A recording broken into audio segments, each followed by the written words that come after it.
Cuman intinya agak kurang gitu ya. Iya. Baik, bismillahirrahmanirrahim.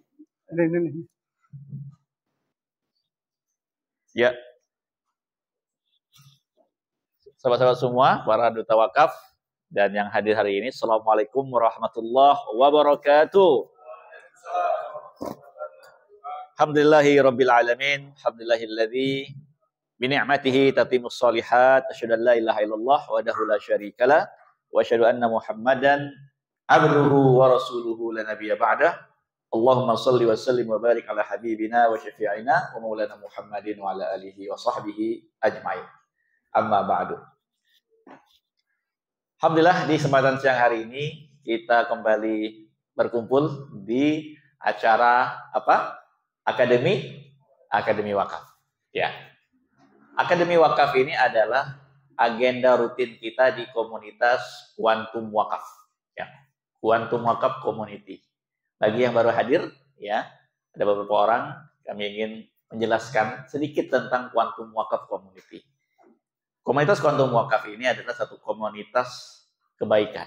Ya, punya 3 misi mulia. Yang pertama, bagaimana kita memberikan edukasi literasi perwakafan, memberikan spirit semangat kepada masyarakat, kepada umat untuk memahami bagaimana pentingnya mereka punya amal wakaf. Nah, dalam acara ini biasanya kita akan berikan edukasi. Ya, kenapa sih orang perlu berwakaf? Kenapa sih kita hidup di dunia ini perlu mikirin akhirat? Nah, itu materinya kita pelajari dan bagaimana kita sampaikan. Ya, kita ajak umat punya bekal akhirat sehingga semua kita bisa selamat nanti di alam kubur kita menuju perjalanan akhirat. Itu misi mulia yang pertama. Yang kedua, ya, kita membantu yayasan, lembaga, umat, ya, untuk mereka memiliki dana wakaf, dana abadi wakaf. Ya, yayasan-yayasan pesantren di luar sana banyak banget ya, butuh dana untuk membangun pesantrennya, untuk membangun kelas, membangun gedung asrama, membangun masjid, ya, membebaskan lahan tanah dan seterusnya. Nah, kebayang nggak bagaimana kita bisa membantu mereka wakafnya puluhan miliar, bahkan ratusan miliar. Ya, kalau kita pikirin bagaimana berinvestasi menghasilkan 1 miliar itu aja mungkin kebayang bagaimana ya, perlu modal berapa. Nah, dengan Quantum Wakaf ini, ya, itu sangat mungkin. Setiap orang bisa berwakaf dalam jumlah ratusan juta, miliaran, dan wakafnya diserahkan ke lembaga yang ingin dia amanahkan wakaf ini. Nah, kita di IKADI pun sudah melakukannya dan kita himpun wakafnya. Yang ketiga, ya, misinya kita mengajak semua, ya, sahabat-sahabat kita, teman-teman kita yang punya spirit semangat yang sama untuk apa? Menjadi duta wakaf, menjadi pensyiar wakaf. Ya, menjadi pensyiar wakaf ini, ya, bukan cuma sekedar kita melakukan aktivitas syiar wakaf kepada umat dan membantu yayasan, tapi juga ada sisi duniawinya, ya. Kejarlah akhirat, jangan tinggalkan di dunia, karena kita masih menapak jannah. Dan income-nya di sini, ya, yang kita dapatkan sebagai ujroh, ya, ujroh itu adalah, ya, bahasanya komisi, ya, atau hak yang diberikan kepada kita, itu gede banget di sini, ya. Dimulai dari per bulan 7 juta, ada tahapannya, nanti akan jelaskan juga. Tahap yang kedua, teman-teman di sini bisa punya income minimal, ya, 15 sampai 25 juta kalau melakukan tahap kedua. Nanti bagaimana dijelasin juga. Tahap ketiga, teman-teman bisa punya income 50 sampai 90 juta per bulan, ya. Ini per bulan, ya. Yang ketiga, yang keempat, teman-teman bisa punya income, ya, 200 sampai 500 juta. Ya, nah setelah itu nanti income teman-teman sudah ultimate, ya. 1 miliar per bulan dan seterusnya. Sudah ada belum? Sudah banyak yang punya income 1 miliar per bulan di sini, ya. Dengan mengajak umat kebaikan, mendapatkan kebaikan untuk dunia, mendapatkan kebaikan untuk akhirat, ya. Tapi melakukan kebaikan untuk akhirat ini godaannya berat, ya, berat. Kenapa, ya? Karena kita pasti digoda oleh asyaitonur rajim, ya, dari depan kita, dari belakang kita, kiri, kanan, bawah, ya, agar kita berhenti melakukan kebaikan. Ada aja alasannya, ya, untuk nggak datang ke sini. Bisa dibuat-buat alasannya, ya. Ini meninggal, tetangga meninggal, kucing meninggal mungkin, ya. ya, atau ada yang sakit lah, aduh repot lah, ya, aduh ini urusan belum selesai lah, ya, itu tantangannya, ya. Tetapi untuk terus semangat kita perlu secara rutin komitmen untuk ketemu, ya, karena kalau sendirian mudah dimakan mangsanya oleh serigala. Tapi kalau bareng-bareng bersama ketemu saling menguatkan. Nah, untuk itulah acara ini kita adakan. Setiap minggu kita ada acara untuk menguatkan kita, misi, visi kita, dan bagaimana kita meraih kebahagiaan dunia dan akhirat kita. Siap semuanya? Ya, kalau saya tanya apa kabar, jawabnya Alhamdulillah barokah. Oke ya. Apa kabar semuanya? Alhamdulillah barokah. Oke. Untuk itu, ya di kesempatan siang hari ini kita akan mendengarkan ya sesi sharing tentang Akademi Wakaf. Ya, apa yang akan dibahas dan bagaimana ya kita sama-sama akan mendengarkan langsung dari salah seorang ya dai wakaf kita. Beliau adalah Ustadz Muhsin, ya. Beliau ini ya sudah banyak membantu para wakif ya untuk berikrar wakaf di sini, ya. Sudah cukup banyak ya. Kalau nggak salah ada lebih dari 30 ya. Bahkan 40 mungkin yang sudah diajak Ustadz Muhsin untuk melakukan ikrar wakaf di sini, ya. Dan juga sudah melakukan sharing di beberapa pesantren, membantu yayasan-yayasan untuk punya dana wakaf. Nah, bagaimana metodenya beliau, ya? Kenapa beliau menjalankan aktivitas sebagai pensiar wakaf ini? Ya, untuk itu mari bersama-sama kita sambut dengan tepuk tangan yang meriah, ya, pada Al Ustadz Muhsin.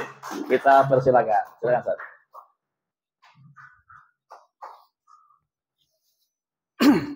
Assalamualaikum warahmatullahi wabarakatuh. Waalaikumsalam warahmatullahi wabarakatuh. Alhamdulillahilladzi allafa baina qulubina fa asbahna bi ni'mati ikhwana. Asyhadu an la ilaha illallah wahdahu la syarika lah wa asyhadu anna Muhammadan abduhu wa rasuluhu la nabiyya ba'dahu. Mabad. Puji syukur kita panjatkan kepada Allah Subhanahu wa taala yang telah melimpahkan karunia dan nikmat kepada kita semua. Sehingga dengan nikmatnya lah alhamdulillah pada siang hari ini kita bisa dipertemukan oleh Allah Subhanahu wa taala di Akademi Wakaf ini. Salawat dan salam semoga tetap tercurah kepada junjungan kita Nabi Muhammad Sallallahu Alaihi Wasallam sebagai qudwah hasanah kita dalam semua aspek kehidupan. Mudah-mudahan pada hari ini Allah Subhanahu Wa Taala memberikan taufik kepada kita, berikan ilmu yang banyak, semangat yang banyak dan lain sebagainya. Bapak Ibu yang berbahagia, saya mengucapkan terima kasih atas kedatangan kita semua. Mudah-mudahan dengan acara kita pada hari ini membekali kita, memberikan semangat kepada kita untuk lebih jauh menjadi duta wakaf, menjadi partner wakaf, dan menjadi wakif juga. Ya, mudah-mudahan. Pada hari ini saya diamanahi untuk menyampaikan tentang sharing bagaimana orang mau berwakaf, bagaimana yayasan-yayasan bisa menghimpun wakaf, dan bagaimana umat ini juga memiliki wakaf. Bapak Ibu sekalian, memang wakaf ini adalah satu hal dalam ajaran Islam yang masih terpinggirkan. Banyak umat Islam, terus terang saja secara pribadi saya banyak ngobrol, banyak nanya kepada orang-orang, kepada kawan-kawan. Bahkan wakaf itu terkesan bahwa hanya orang-orang tua yang punya tanah. Kemudian tanahnya diwakafkan buat musola, buat masjid. Sementara yang muda-muda seolah-olah wakaf itu apa sih? Nah, ini penting bagi kita. Bapak Ibu sekalian, kita hidup di dunia ini tidak ada yang tahu. Ya. Kapan kita mati, ya, sampai usia berapa kita mati, tidak ada yang tahu. Tapi kalau kita lihat bahwa perjalanan hidup kita ini seolah-olah perjalanan hidup yang panjang. Seolah-olah ya. Nah, cuman kita harus tahu diri istilahnya. Allah Subhanahu wa taala menjelaskan kepada kita, wallahu akhrajakum min butuni ummahatikum la ta'lamuna syai'a. Kamu dikeluarkan dari perut ibu kamu, dilahirkan kita semua dalam keadaan tidak tahu apa-apa. Bahkan tidak punya apa-apa. Ya kan? Jadi ke sana kita. Oleh karena itu setiap kita pasti akan mengalami mati. Kullu nafsin dha'iqatul maut. Jadi kematian ini akan datang kepada siapapun, kapanpun, dan dimanapun. Dan kita tidak ada yang tahu. Baru kemarin Ustadz kita di IKADI ini, pengurus pusat, Ustadz Mardani namanya. Ya, alhamdulillah beliau banyak berkiprah di dunia dakwah. Mudah-mudahan husnul khotimah ya. Kemudian dalam usia muda dipanggil oleh Allah SWT lebih dulu.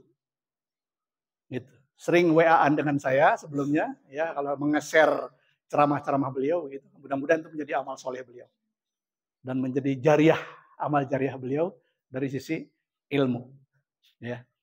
Dan ternyata orang lain juga sama. Bahkan teman-teman kita yang lain banyak yang meninggal di tengah jalan, usia 40, usia 30, usia 45, 50, tidak ada yang tahu, ya. Bahkan Ustadz kita, alhamdulillah. Ya, mungkin paling sepuh di sini. Ustadz Baharudin, Dr. Baharudin.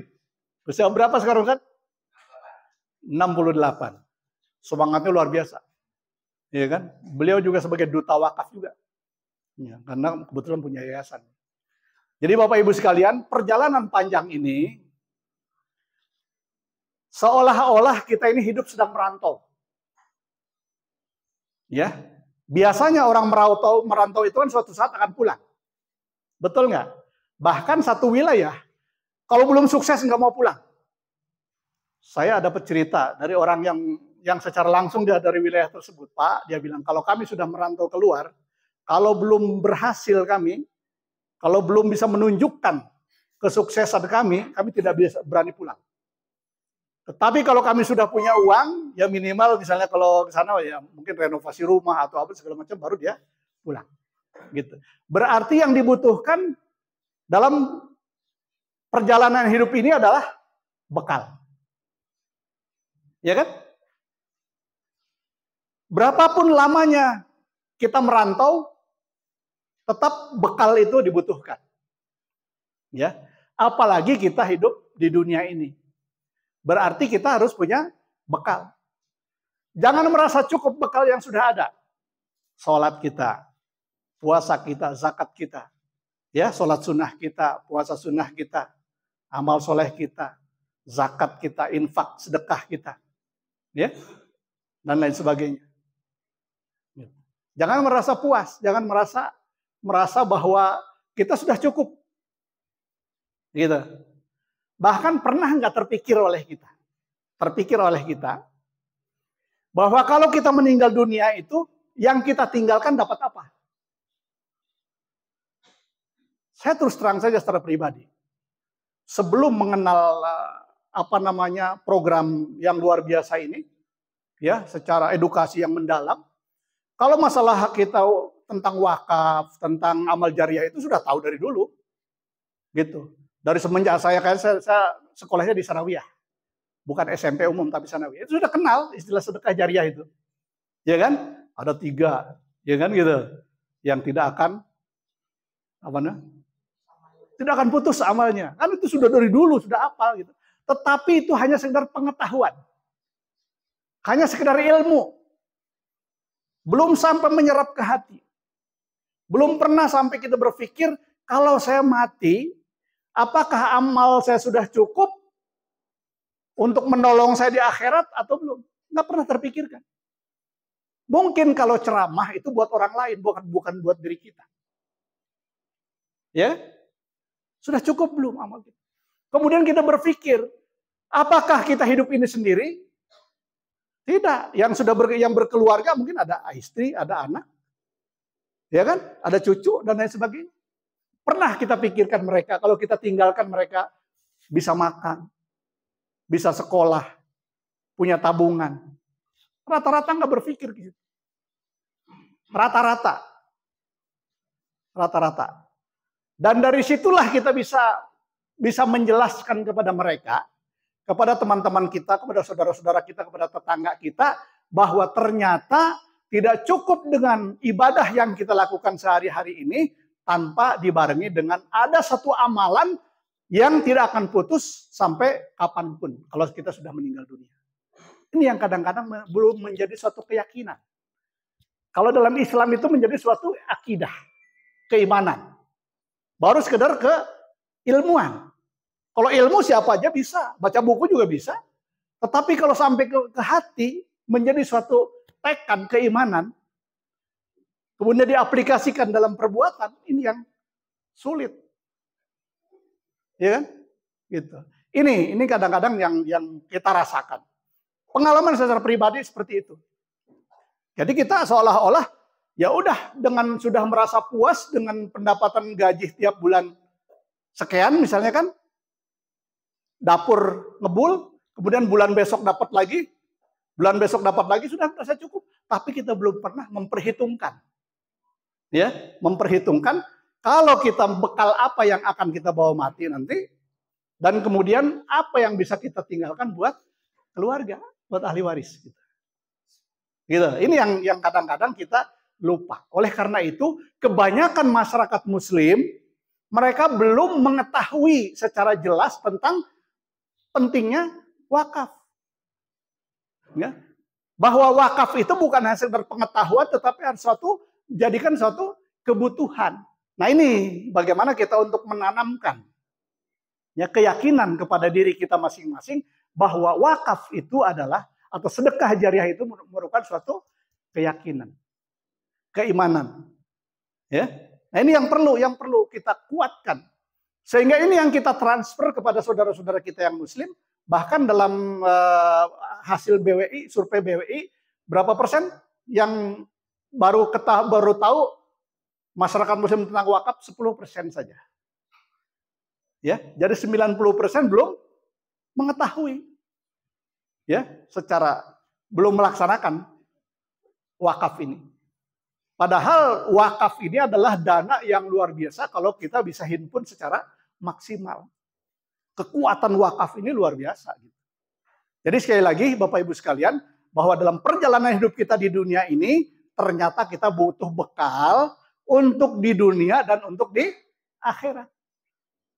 Dan kepentingan karena ini kita hidup berkeluarga, ya, bukan hanya mementingkan diri kita masing-masing, tetapi mementingkan keluarga kita.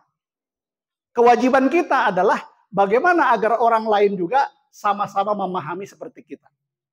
Dalam istilah ilmu komunikasi, jadi komunikasi itu adalah bagaimana agar orang lain itu punya pemahaman yang sama seperti kita. Oleh karena itu kita harus lebih dahulu meyakini bahwa wakaf ini adalah amal jariah ini merupakan suatu kebutuhan. Bukan hanya sekedar kewajiban. Tapi kebutuhan kita. Baik di dunia maupun di akhirat. Di akhirat adalah untuk nambahin amal kita. Ya, kemudian di dunia nanti ada efek samping buat keluarga kita. Jadi itu Bapak Ibu sekalian. Karena hidup di akhirat ini terus terang saja. Lebih panjang nanti daripada hidup di dunia.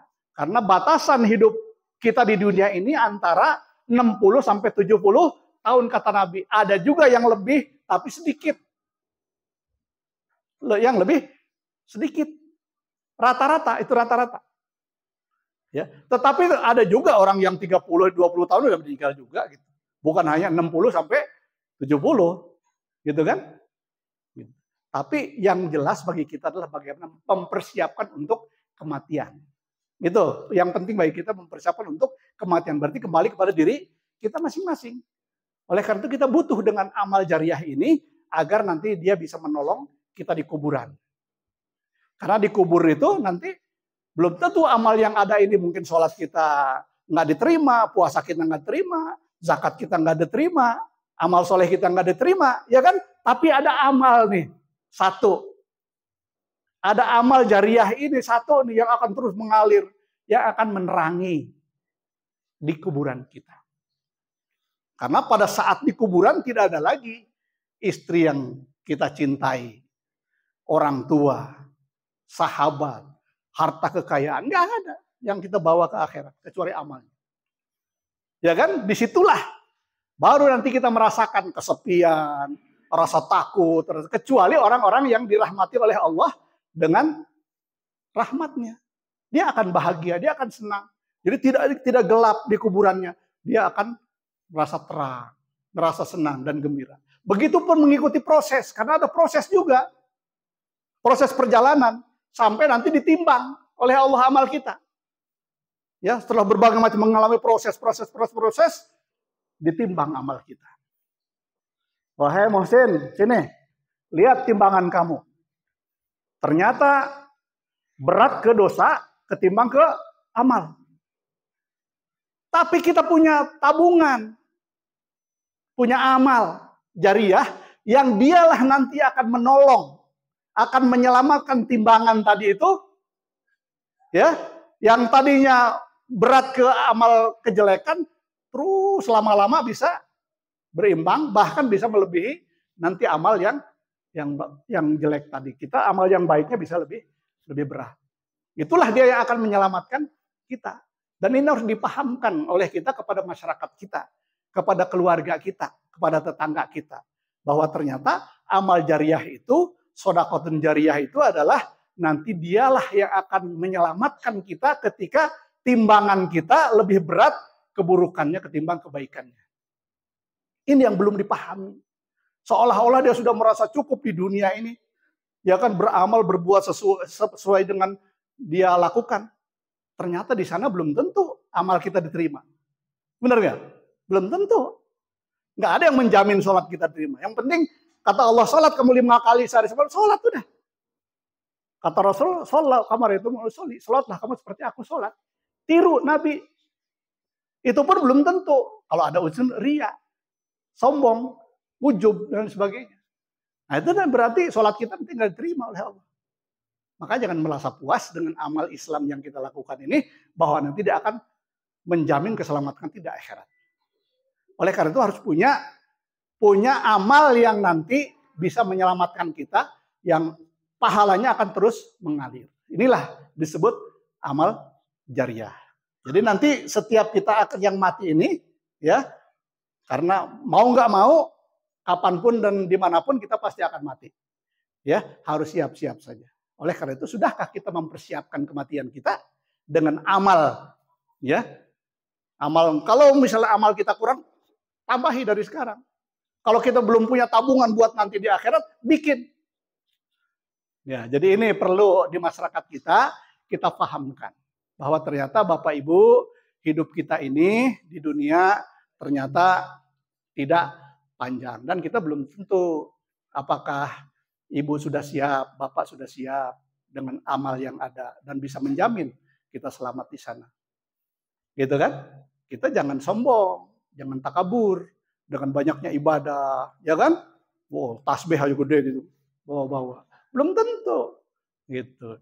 Tapi ada, kalau misalnya amal kita ini semuanya, ya setengah-setengah lah boleh dikatakan, tapi ada Rasulullah menjamin. Ya kan? Dalam yang 3 tadi, kalau anak Adam meninggal, idza mata ibnu Adam in qata maluhu illa min salasin. Sedekah jariah yang pertama. Sedekah jariah. Sedekah jariah itu adalah wakaf. Jadi wakaf itu membangun pesantren, membangun masjid, membangun sumur dan lain sebagainya, dialah nanti pahalanya yang akan mengalir ke kita kalau kita sudah meninggal dunia. Jadi kalau ibu atau bapak misalnya punya uang diwakafkan, kemudian wakaf itu digunakan untuk orang sholat, selama digunakan untuk sholat, maka pahala sholat itu nanti akan mengalir kepada yang si wakifnya. Ya, walaupun kita sudah tidak ada. Terus orang berwudu, di situ setiap pahala wudunya kita akan dapat. Setiap ada orang yang baca Quran di masjid kita, maka pahala baca Quran akan juga mengalir ke dia. Setiap orang yang zikir, ya, karena zikir itu kan pahalanya misalnya sholawat kepada Rasulullah misalnya, ya 10 kali pahalanya. Ya kalau dia baca 1000 kali, berarti kita juga mendapatkan seperti pahala yang diberikan kepada si, tidak mengurangi pahala yang melakukan, mengalir terus semua. Jadi ketika ada orang azan, berapa kali? 5 kali minimal azan. Berarti pahala azan itu orang berbondong-bondong ke masjid, semua pahala yang diberikan oleh Allah kepada orang yang ke masjid, maka dia juga akan mendapatkan pahala orang yang datang ke masjid. Itu luar biasa membangun masjid itu. Ya, luar biasa. Jadi itu yang perlu kita pahamkan kepada masyarakat muslim, bahwa pentingnya sedekah jariah. Pentingnya wakaf. Oleh karena itu, bagaimanapun ini adalah sebuah kebutuhan, bagaimanapun harus kita usahakan agar kita punya wakaf sesuai dengan kemampuan kita. Ya, jadi wakaf. Kalau misalnya, ya, kemudian kita kan biasanya nanya dia, oh berarti bagus juga nih. Ya, berarti kira-kira kalau Bapak Ibu punya uang, mau nggak berwakaf? Mau. Kira-kira Bapak Ibu mau nggak punya wakaf, bangun masjid sendiri 500 juta? Wah, dari mana uangnya? Nggak, minimal ada gairah, ada keinginan, ada, gitu kan gitu. Saya mau 500 juta untuk membangun masjid. Apakah ibu mau misalnya membangun pesantren? Kan begitu. Karena pesantren ini adalah nanti ada orang ngaji, ada orang yang sholat, ada orang yang tilawah, ada orang segala macam. Semua pahalanya akan diberikan juga kepada ibu tanpa mengurangi pahala anak-anak didik kita. Gitu. Jadi luar biasa, ini yang perlu diedukasi kepada masyarakat kita. Ya, karena terus terang saja banyak orang yang belum paham tentang bagaimana dia harus berwakaf. Ya, kadang-kadang orang yang sudah mengerti setengah-tengah Islam juga dia nggak ngerti. Gitu. Oleh itu perlu diedukasi oleh kita, perlu kita pahamkan.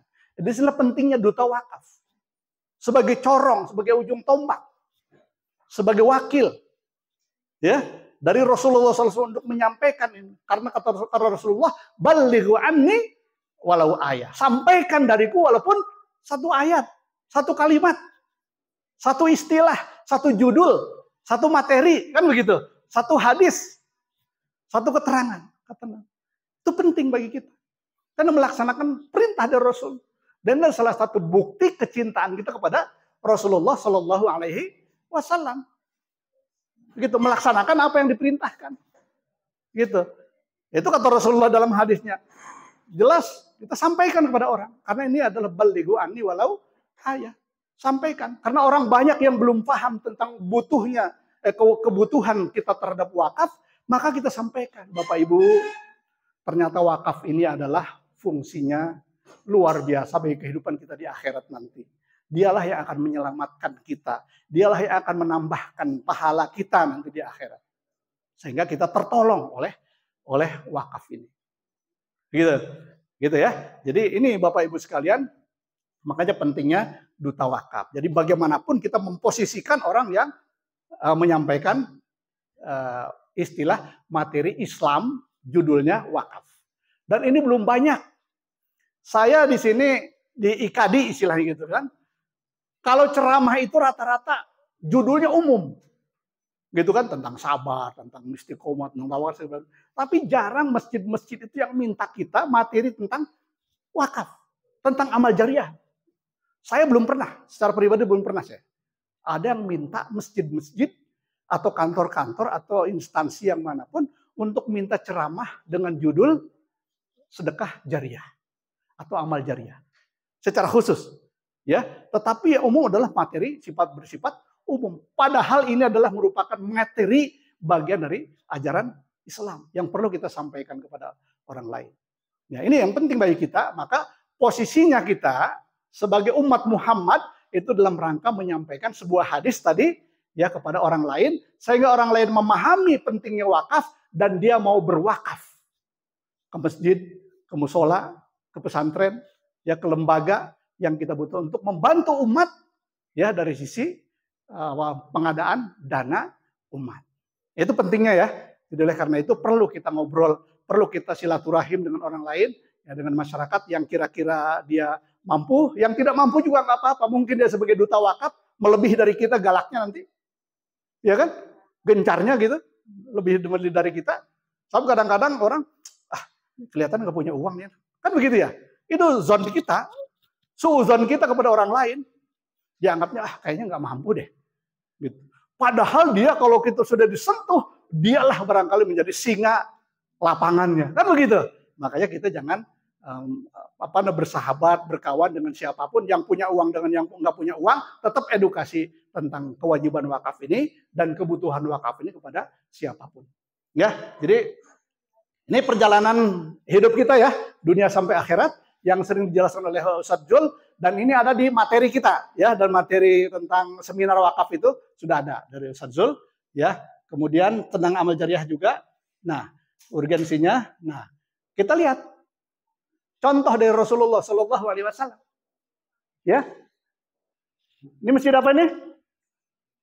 Masjid Nabawi, Masjid Rasul. Ya, di Madinah. Oleh karena itu, selain kita mengedukasi tentang wakaf bagaimana, ini kita lihat hasilnya masjid yang begitu megah, yang begitu besar, yang begitu indah, pahalanya luar biasa kalau kita sholat di sini. Maka selain kita melaksanakan tadi mengedukasi, menyampaikan amanat Rasulullah, maka kita juga berusaha agar bisa berkunjung ke makam beliau untuk berziarah. Ya. Juga Masjid Kuba, jelas ya. Terus ini kebun kurma, ya, dari Umar bin Khattab, ya. Kemudian ini sumur Utsman yang dulu gantian sama orang Yahudi kan. Kata orang Yahudi, sehari nanti saya, sehari kamu. Akhirnya lama-kelamaan pas giliran orang Yahudi, nggak ada yang datang. Kenapa? Karena Utsman menggratiskan. Kalau orang Yahudi harus bayar, tapi orang Muslim gratis. Bahkan semua digratiskan. Akhirnya lama-lama bisa dibeli oleh Utsman sampai sekarang. Ya, berarti ini sumber air. Untuk wudhu, untuk minum segala macam. Orang minum dari air, jadi apa? Air itu sumber kehidupan. Ya kan? Kalau kurang air kita ini bisa kolap. Ya, maka dengan adanya air kita bisa hidup. Ini ya, sumber. Jadi jangan segan-segan kalau kita mau wakaf sumur di kampung, sebuah kampung, kita bikinin sumur. Nah, itu bagus juga. Kalau kita nggak punya uang, ajak orang lain suruh bikinin. Ya kita sebagai duta wakafnya saja. Ini pernah ada yang nginep di sini? Ustadz Zul? Sering? Oh, luar biasa, Ustadz. Saya alhamdulillah pernah sekali di sini. Mudah-mudahan pengen lagi sih. Nah, di sini ya, luar biasa ini. Dekat sekali nih dengan masjid. Ya, kita bercita-cita datang ke sini ya. Ini juga wakaf juga sama. Untuk dana operasional Masjidil Haram. Ya, dan sebagainya, kaum muslimin secara keseluruhan. Nah, ini ada orang Aceh ya, merantau ke sana jadi mukimin, kemudian dia jadi orang kaya raya di sana, bikin hotel, kemudian sampai sekarang hotelnya masih ada, dan jamaah haji dari Aceh kalau yang berangkat mendapatkan uang 5 juta setiap tahun, setiap mereka berangkat. Itu luar biasa. Itu manfaatnya ya. Nah, seneng kan? Luar biasa itu. Lanjut. Nah, ini Universitas Azhar Kairo. Ya kan? Dari mana dana? Dari wakaf. Ya. Kemudian ada universitas di Gontor, bahkan sekolah Gontor ya, dari sudah terkenal sekali, dan juga wakafnya luar biasa. Kalau mengandalkan dari iuran anak-anak nggak cukup untuk gaji guru dan lain sebagainya, tetapi dari wakaf dia bisa menghidupkan. Jadi Bapak Ibu sekalian, ini sudah kita lewatkan saja ya. Nah, bagaimana kita ini mengedukasi? Kalau tadi untuk pribadi ya, sifatnya pribadi. Kemudian ini bagaimana kita untuk lembaga. Apakah yayasan kita? Apakah lembaga kita? Apakah pesantren kita ingin perluasan lokal, perluasan gedung, atau bikin cabang di mana-mana? Nah, ini ternyata ada juga caranya. Ya, cara untuk mendapatkan uangnya. Mungkin orang kalau berpikir tentang miliaran, kaget, oh dari mana? Nggak mungkin. Yayasan saya selama ini kan dapatnya dari mana? Dari sedekah. Ya kan? Sedekah tiap bulan, tiap bulan. Tetapi ini mendapatkan 5 miliar dari mana? Suatu hal yang mustahil untuk saat ini. Tetapi ini bisa. Ya. Nah, ini kita bagaimana program wakaf membangun 300 markas dakwah atau pesantren di 300 kabupaten kota. Ini contoh saja. Misalnya saja. Ya kan? Nah, bisa enggak? Bagaimana caranya? Ya, bagaimana caranya? Ini caranya. Bisa kita ceritakan ini kepada pesantren-pesantren, kepada lembaga-lembaga, kepada yayasan-yayasan. Kita lihat, cara menghimpun dana untuk membangun 300 markas dakwah se-Indonesia, ya, ini caranya. Tiap daerah menyiapkan 10 orang untuk melakukan syiar wakaf. 10 orang saja, setiap kabupaten. Setiap kabupaten menyiapkan 10 orang. Ya. Kemudian,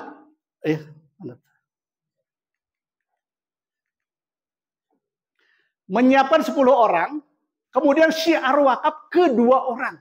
Jadi 10 orang, tiap kabupaten nih, bukan ruang lingkup kecamatan, enggak, kabupaten, kota. Depok, Bekasi, Tangerang, gitu. Jakarta Barat, Timur, dan sebagainya. Itu sekota, sekabupaten. Ya. Nah, 2 orang saja mendapatkan. Jadi berarti berapa totalnya? 20 orang. Semuanya menjadi wakif. Rata-rata wakafnya 200 juta. Rata-rata 200 juta. Sehingga mendapatkan 4 miliar. Jadi kalau dia ingin membangun gedung, sekretariat, atau yayasan, atau apa segala macam, dengan 4 miliar kira-kira cukup nggak? Cukup lah. Ya kan? Cukup. Untuk membangun yang luar biasa gitu kan. Nah ini. Maka, nih, 300 daerah atau kabupaten kali 20 orang, atau kali 20 wakif yang berwakaf, dengan wakaf 200 juta, maka dana yang dihimpun menjadi 1,2 berapa? Triliun. Coba dihitung aja. Ya, kalau ada kalkulator. Ya, ada kalkulator. Ya. Kemudian sehingga kebutuhan dana untuk membangun 300 unit markas dakwah akan terpenuhi ya kalau satu markas dakwah ini harganya 3 miliar. 3 miliar kali 300 berarti 900 miliar. Ya, nggak nyampe 1 triliun. 900 miliar. Kemudian kalau ini sudah terpenuhi berarti kalau dana 1,2 triliun masih ada sisa 300 miliar untuk dana operasional. Ya kan? Ada sisa 300 miliar. Bila 10% saja, 10% nih yang terpenuhi, yang terlaksana, maka masih ada dana 120 miliar. Berarti yayasan, lembaga masih punya dana 120 miliar. Itu 10%-nya saja dari 900 miliar. Nah, ini bayangannya atau kalkulasinya seperti itu. Jadi kalau di pesantren mau bikin sekian lokal, satu lokalnya harga sekian. Kira-kira mendapat uang sekian. Kan begitu? Ya, berarti kita butuh dana, butuh wakif nih. Orang yang berwakaf, kalau 100 juta berarti harus sekian orang. Ya kan, kalau 50 juta butuh sekian orang. Dan lain sebagainya. Itu sudah ada kalkulasinya. Ya, kalau ingin ini apa namanya lebih jelasnya, nanti bisa sendiri-sendiri ya dikalkulasi. Dan itu nanti bisa diobrolkan dengan pengurus-pengurus yayasan. Itu untuk edukasi dengan pengurus-pengurus yayasan atau lembaga. Sehingga dia tertarik, wah bagus juga nih. Ya kan, saya ini ormas nih. Ya kan, seluruh Indonesia ada wakil. Wah iya bagus tuh. Ya kan, 34 kali sekian. Nah ini, jelas ya? Kita lanjut. Oh tadi yang mana nih? Enggak ini ya. Nah, jadi kalau kita ingin membangun ini harganya 4 miliar misalnya ya. Ini harga atau 3 miliar. Kalau ini barangkali 10 miliar dan sebagainya buat kantor nih. Kira-kira kalau yayasan-yayasan kita punya kantor kayak gini seneng nggak? Wah bukan seneng banget ya, seneng banget gitu. Ya. Dan ini menarik, gambar ini saya bawa ke pengurus yayasan, ke pengurus lembaga. Pak, Bapak kira-kira kalau punya kantor seperti ini seneng nggak? Wah bukan seneng lagi, kan begitu. Jadi pancing pakai ini dulu. Belum ngomong yang lain gitu. Ini kan cara kita kan gitu. Ini kalau kira-kira yayasan Bapak atau lembaga Bapak atau organisasi Bapak punya sekretariat di 34 provinsi kayak begini nih dengan harga 3 miliaran atau misalnya cari rokok lah yang bagus, ya kan? Kira-kira senang nggak? Wah senang banget gitu. Cuman dari mana kita dananya? Nah, kan bertanya tuh kan, dari mana dananya? Gitu. Oh kalau gitu ya kita ngobrol lah, kita cari solusi Pak. Kalau Bapak punya keinginan, punya cita-cita, punya harapan, kita ngobrol. Ayo gimana. Nah, kalau gimana berarti ingin tahu. Kan begitu. Nah, ini penting, ya. Kalau yang ini nanti kantor yayasan, ini kantor sekretaris, ini bendahara, ini segala macam. Di situ kantin tuh di belakang, ya kan? Ada supermarketnya segala macam di sini nih, ya kan? Bagus juga ya. Jadi ini menarik. Itu baru gambar saja. Gitu. Kita gambar ini sengaja kita punya gambaran, Pak. Dengan gambar ini kita punya gambaran. Gambaran lembaga kita, yayasan kita, organisasi kita mau apa? Mau bagaimana? Apakah mau kayak begini terus misalnya kan gitu. Ya kan? Oh enggak, kita pengen ini segala macam. Nah gitu, cuman kita terkendala dana. Semua orang mengatakan kendala dana. Dari mana kita dananya? Ini sudah ngap-ngapan nih. Donatur kita paling ngasih 1 juta, 2 juta. Istilah recehan. Gitu, itu istilahnya ya. Istilah mereka itu kita menggunakan recehan itu. Paling proposal. Jawaban proposal apa? Mohon maaf. Untuk sementara kami belum bisa memenuhi. Kan begitu jawabannya. Minum dulu ya sebentar ya. Kan dia tadi nanya dari mana dananya. Kan begitu. Dari mana dananya?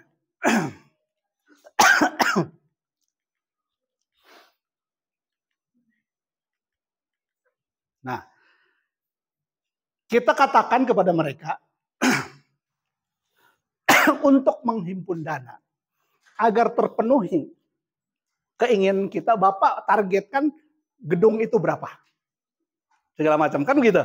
Ya, berarti kita ingin mendapatkan tadi kan berapa? Itu 200 juta kan gitu ya. Wakafnya 200 juta. Silakan Bu, di sini kosong di sini. Sini Pak. Sini. Silakan. Tadi wakafnya berapa? 200 juta. Ya, 200 juta. Saya bilang atau kita bilang kepada mereka bahwa ternyata untuk dana sekian sesuai dengan kebutuhan kita bisa kita raih, bisa kita capai, bisa kita kumpulkan. Ya, bisa kita kumpulkan. Caranya bagaimana? Ada 2, Pak. Ada 2 cara. Cara pertama, kita menabung di bank atau di koperasi atau di laci. 500 juta dengan sebulan 1 juta berarti butuh waktu 500 bulan.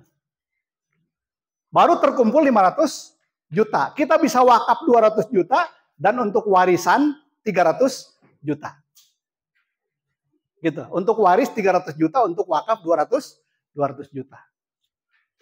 Itu selama berapa tadi? 500 bulan, 41 tahun, 6 bulan. Berarti 40 tahun setengah. Usia kita berapa sekarang? Tambah 41 tahun. Hah? Usia saya 50 lebih. Kalau tambah umurnya berarti 90 sekian. 95 tahun. Memang kalau saya turunan tua. Bapak saya meninggal 94. Uak saya juga hampir sama, 96, 97 begitu. Ya, mungkin bisa tercapai. Tapi nunggu 41 tahun baru terkumpul dan baru kita bisa berwakaf dan menyiapkan untuk ahli waris. Oh, kelamaan. Ya kan, belum tentu kita mencapai. Mungkin baru 2 bulan, 3 bulan, setahun, 2 tahun sudah meninggal dunia. Berarti nggak tercapai dong 200 juta kita punya wakaf. Gitu. Oh iya ya. Tapi ada cara lain, Pak. Ada cara lain. Yang kita tidak mesti harus ada uang cash di kantong. Karena belum tentu kalau ada uang cash di kantong, 100 juta saja misalnya, kira-kira siap nggak diwakafkan untuk pesantren, untuk masjid, untuk lembaga. 100 juta nih ada di rekening kita atau di kantong kita. Belum tentu. Suaminya setuju tapi kata istrinya, jangan Pak. Ya kan? Apa? Nanti sekolah anak-anak gimana? Itu mobil gimana? Bulan besok udah harus ke bengkel. Ya kan? Terus apalagi? Itu kursi udah rusak. Ganti kursi dulu. Itu kompor gas mati melulu kan begitu. Ya, ganti lagi. Berarti tidak bisa kita melaksanakan kalau ada uang cash di kantong wakaf 100, 200 juta. Belum tentu. Yang satu setuju, yang satu nggak setuju. Gitu. Terus gimana dong caranya? Dia udah greget aja pengen tahu caranya gimana gitu kan untuk mendapatkan uang itu. Nah, jadi perlu ya itu perlunya edukasi pada orang. Jadi ternyata Pak, Bu, bisa walaupun kita tidak punya uang cash saat ini, kita bisa berwakaf 200 juta. Bahkan bisa lebih. Tergantung kesiapan kita. Kita mau wakaf 500 juta, mau 1 miliar, ya, itu ada, bisa dilakukan oleh kita. Tergantung kesanggupan kita untuk membayar bulanannya. Itu caranya gimana? Caranya, Pak, caranya kita menjadi bagian. Menjadi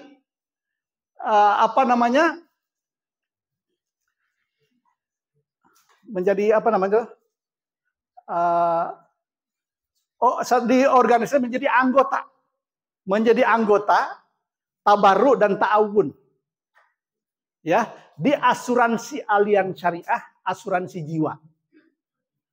Ya. Jadi kita harus jadi anggota dulu. Ya kan? Jadi anggota membuka wakaf mau 200 juta, 300 juta, 400 juta. Kita tentukan. Dengan nilai kalau usia saya 41 tahun, saya bisa wakaf, saya akan mendapatkan kalau saya meninggal dunia, ya, akan mendapatkan santunan kematian. Santunan kematian sebanyak 500 juta. Ya, 500 juta diwakafkan. 200 juta buat lembaga, 300 juta buat ahli waris. Jadi programnya adalah wakaf dan waris. Oh begitu ya. Jadi kita nggak murni semua wakaf, enggak. Jadi ada buat keluarga. Kenapa? Karena kita butuh juga mempertimbangkan, memperhatikan tanggung jawab kita pada keluarga yang ditinggalkan. Kalau suami meninggal, istrinya jangan sampai pinjam-pinjam uang kepada tetangga, pada keluarga, merepotkan keluarga. Ya kan begitu? Nah, disitulah pentingnya wakaf. Programnya adalah program, program gitu ya. Jadi boleh juga tuh. Jadi minimal ketua yayasannya dulu sebagai contoh. Oh gitu ya. Iya, Bapak harus buka dulu. Jadi anggota dulu. Anggota wakifnya. Jadi Bapak harus wakaf di yayasan Bapak. Ya kan? Dengan tadi wakafnya berapa? Kalau misalnya mau 500 juta, sebulannya sekian iurannya. Iuran ta'awunnya, tabarruknya. Di organisasi itu, asuransi jiwa Allianz Syariah itu, ya, nanti saling tolong menolong. Kalau satu orang meninggal dunia, gotong royong tuh anggota semua. Ada 100.000 kali 10.000 saja udah 1 miliar untuk mengeluarkan dana buat anggota. Jadi dia dikelola oleh Allianz Syariah. Kita amanahkan kepada mereka untuk mengelola dana yang kita berikan tiap bulan yang 1 juta itu. Ya. Bahkan mungkin kalau lihat tabel yang sekarang itu lebih ini lagi. Ya. Ada santunan kematian, santunan wakaf, waris, dan sakit kritis. Karena belum lama ini banyak orang yang tiba-tiba jatuh jantungan dibawa ke rumah sakit. Itu sakit kritis namanya. Ya kan? Orang-orang tiba-tiba jatuh pendarahan langsung stroke. Itu namanya sakit kritis. Kemudian tiba-tiba tabrakan. Tangannya misalnya mengsol dan lain sebagainya dan nggak bisa, cacat seumur hidup namanya. Nah, itu jadi ada 3. Itu lebih menarik lagi. Jadi Bapak Ibu sekalian, perlu kita jelaskan bahwa ternyata ya kalau kita menabung tiap bulannya, ya itu butuh waktu 41 tahun 6 bulan, jadi 41 tahun setengah, hampir 42 tahun.